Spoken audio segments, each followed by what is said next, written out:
The reason we're here today is to talk a little bit about the homicides in Mojave. And I understand you may have some more questions. I don't know if I can answer any of them, but certainly feel free to ask whatever questions you'd like to ask.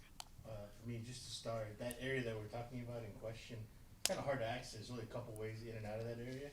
Has that kind of helped you guys when it comes to finding suspect information at all? Well, there's certainly, it's a unique place, and the residence was a location that obviously we think a lot of people have come and gone, which makes it more difficult as opposed to a clean house where someone lives. Those are much easier to work than these are because a lot of people have come and gone. There's so much forensic evidence to process because we have 4 victims. This is just a very difficult case. There's no question about it. You've mentioned previously that this is an isolated incident. What makes you guys believe that?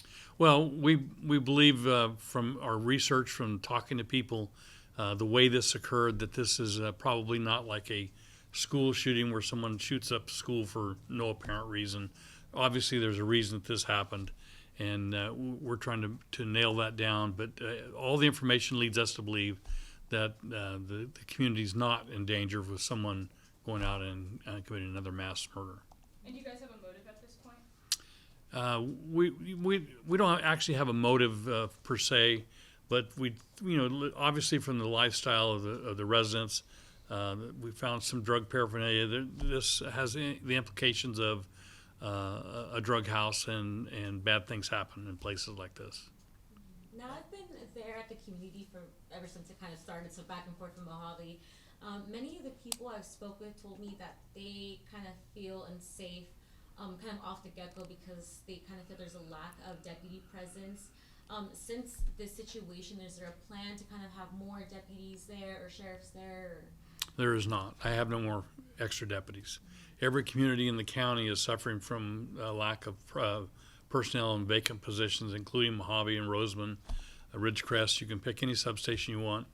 In Bakersfield, when I was a patrol commander in 1991, I fielded 91 deputies. Today we're fielding 48. So this is countywide, what's actually nationwide, in recruitment of law enforcement officers. We have academies going right now that we're trying to pump it as quick as we can, but it takes a long time. And last time I was speaking with Lori, she was saying that there was right now no other help from other agencies. Why is there no extra help? I don't know what help you would think that we need. If we needed help from another agency, we certainly would not hesitate to ask for it. This is just an extensive investigation. The DA's office has the lab, the forensics. There's just a lot to this case that's going to take time to, you have fingerprints, you have blood spatter, you have blood samples, you have all kinds of forensic evidence, and it takes time to weed through that. And it's just, if we needed help, we would ask for it. Now, neighbors in the kind of corresponding area there having reported things to the sheriff's office as early as a year ago when there was maybe only one trailer on that lot. Are we looking back in any of those calls to make sure that we didn't miss anybody there or anybody we made contact with there that we took down? I'm not aware of any calls that were made in that area. First I've heard of this. Okay. Now, I'm not working the case, detectives are, and there's a lot that I don't know about this case that they do, but I don't have any information on that. How many detectives? It depends on what day we're talking. The detectives in the homicide division are not just working this homicide. Homicides are continuing to occur, and so they have more than one case. But this one is a priority, obviously, because of so many people in one particular shooting. And I've been in contact with more than half of the families, there's 4 families with this case, and they're saying that they've only heard from the coroner's office, yet from the sheriff's office. Is this, at some point, would you reach out to them, or would it just be the coroner? No, that's the coroner's division's job, is to let the family know cause and manner of death. And so you not reaching out to them, or the Kern County Sheriff's Office, it's not necessary to reach out to them? I don't know what we'd be reaching out for. If a family member has information in this case, we certainly encourage them to call us and give us the information. That's how cases like this are solved. If people in the community know something, we certainly encourage them to call and tell us. We've interviewed everyone out there at least one time, and these things just take a lot of time. And you can interview someone, and then they will tell you that well, they didn't ask me any questions. If they have answers to questions that we didn't ask, please call us. So if families are looking for answers or just someone to talk to in this case, I mean, you can imagine they're just all heartbroken, emotions are everywhere. For sure. They want an answer. Who would they go to, or who would they contact? Well, there's victim advocates. We don't have the staff to go out and tell people how sorry we are. I think people know that we're all sorry that something like this occurs. We're busy trying to solve this case, and we're busy trying to put the person or people in custody that did this, and that's our priority. And you guys have mentioned wanting to have the public come and provide information or call if they have any information regarding this case. When do you guys plan on releasing more information to the public so they can better help you guys solve this case? Yeah, we're not going to release information that's going to interfere with the investigation prematurely. Anything other than that, we'll release that we have. But there's a lot of things in this case that only the bad guy knows or the bad people know. And that's part of homicide investigations. Whenever you interview someone, you have information that only you know and they know. And that's how sometimes these cases are solved. So it's not that we're trying to keep any information from the public or the media. We're trying to solve this case. Do you have a sense of whether it's a bad guy versus bad people, singular, plural? Sometimes you have one bad guy that has friends. So that's a question I really can't answer for you at this point. We're working every lead that we have, and we don't believe that the community is in jeopardy from this particular incident. We're all in jeopardy in the world we live in from danger, but we don't think that this is the case here. Do you guys have a suspect at this point that you're just not ready to release yet because of this ongoing investigation? If I had a suspect that I wasn't ready to release, I would tell you I don't have a suspect, so I really can't answer your question. Now, like I mentioned, I've been in contact with some of the families, and this is something I've asked before. They were telling me that that were told by the coroner's office that their loved ones were shot in the head. And that is something I've asked, and I've gotten told in their upper body. But is this information that could be disclosed, or can you confirm that? It cannot be disclosed. Where someone is wounded can be very vital in investigation. Has there been a role for California City PD, given that some of the people the newspaper talked with said that there are criminals who live in that area and are coming over, they think they have some idea of who it might be. Has there been interaction with Cal City PD to follow up on any information? I have no idea whether we've interacted with Cal City PD or not. What the detectives have specifically done, I'm not aware of. Okay. Do we have a sense yet of the relationship among the four victims? I do not. Do we know what specific gun was used in this case? And is that something that can be disclosed? We do, but I'm not going to disclose what that is. Could we say it was one firearm? I can't say there's only one firearm. No. For this situation, I understand it happened before 11:30 and kind of rolled over the next day, but it did take a few extra time to disclose information. A little bit of a day turnaround. Is this normal? Is there a certain plan to gather evidence, or is that just kind of? I really don't understand your question. It took a little longer to disclose a bit of information. Disclose what information? Just basically what happened that night. Well, when you have a scene where there's 4 people dead, yes, it does take some time to weed through the process before you're ready to release information. And if this took any longer, it would be because of multiple victims. But we're certainly not withholding information for any reason other than we all want the bad people in custody. Do we have a timeline on when we can expect more information in regards to a suspect? You could be the sheriff. I ask that question all the time. There is no timeline. You can't rush these investigations. You only get one chance at it. and the detectives know when they have the information where we can make an arrest and convict someone of the crime, then they'll release it, and then I'll release it. But there's no time frame for that.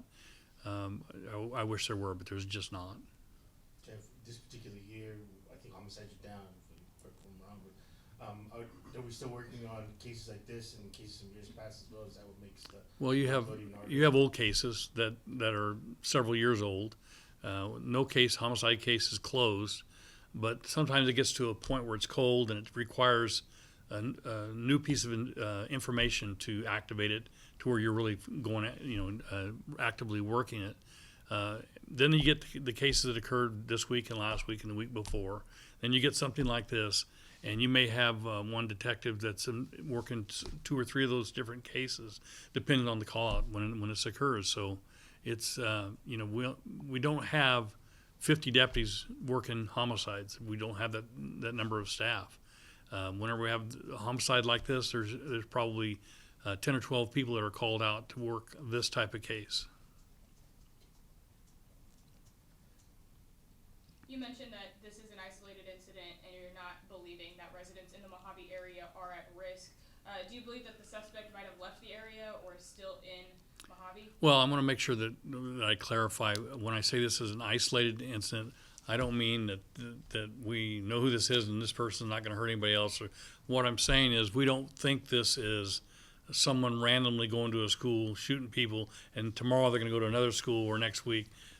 This is isolated in the sense that there appears to be drug activity. There appears to be a relationship to if you saw the house or the trailer where this occurred and the lifestyle, there's a connection there, and that leads you to believe that this isn't going to occur again unless there's another incident that's very similar to this with the same type of people. Thank you for that clarification. So does it look like they were there to do drugs, purchase drugs, sell drugs, make drugs? Do you have any sense of that? Yes. Oh, I've answered your question. We have no indication that I'm aware of that they're making drugs there, but selling drugs, using drugs, there's drug paraphernalia there. When you have these type of cases, and I won't specifically go into detail, but you look at not just for the suspect, you look at the history of the victims and who they might know and the lifestyle that they might live. Those all are working the case backwards, where you hope it leads you to the person that knew them that did this. So we believe that there was probably drug activity from everything that we know so far, and that's about as far as I can go. What kind of drug paraphernalia did you guys find? I don't know. And you mentioned that there wouldn't be any reason as of now or kind of in the future to get any extra help from any other agencies, but what would kind of lead to help from other agencies? If we had a suspect who was fleeing into another state and we were trying to track him, something of that nature. But, this is not a federal case. So federally, they don't have jurisdiction. I don't know what other workers we could use that could find more information than we could. If we had that magic bullet, we'd certainly exercise it. But these deputies are very competent. They work these cases all the time, and because this one isn't going as quickly as we all want it to, it may appear that we're not doing anything, but that's simply not the case. And so since you guys haven't requested assistance from any other agencies, it's believed that the suspect is still in California?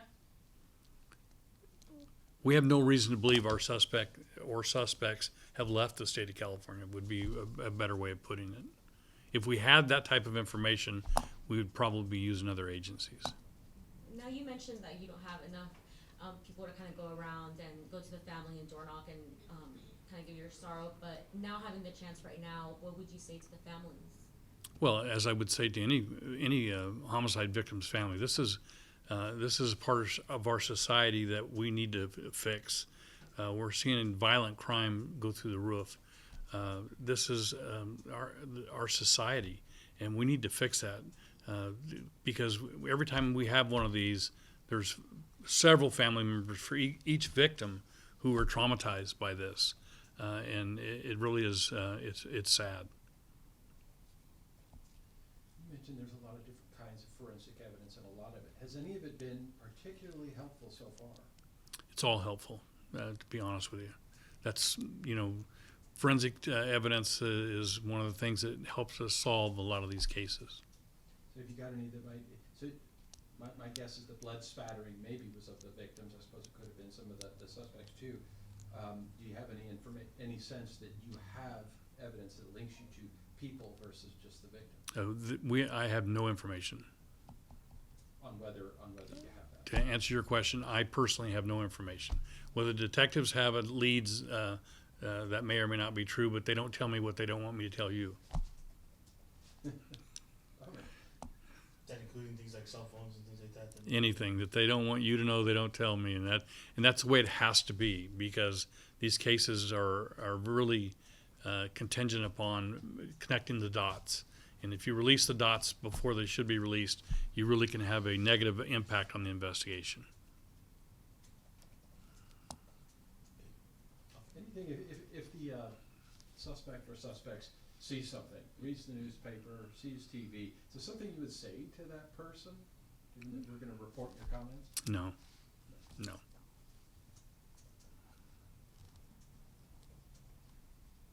Anything else? Yeah, is there just a general sense that you're having? So we've talked a little bit about drugs, paraphernalia. We don't know exactly what kind drug paraphernalia. I mean, I don't know if they were doing psychedelics or speed or whatever it was. But what is the sense? There's some drug use, people coming and going all the time. Are you getting a sense that this was, some argument that took place, or someone targeted somebody? Is there anything that maybe is coming together as a vague sort of idea what happened? No, that may all be true, what you just said. That's where the investigation will lead us, but I have no specific information.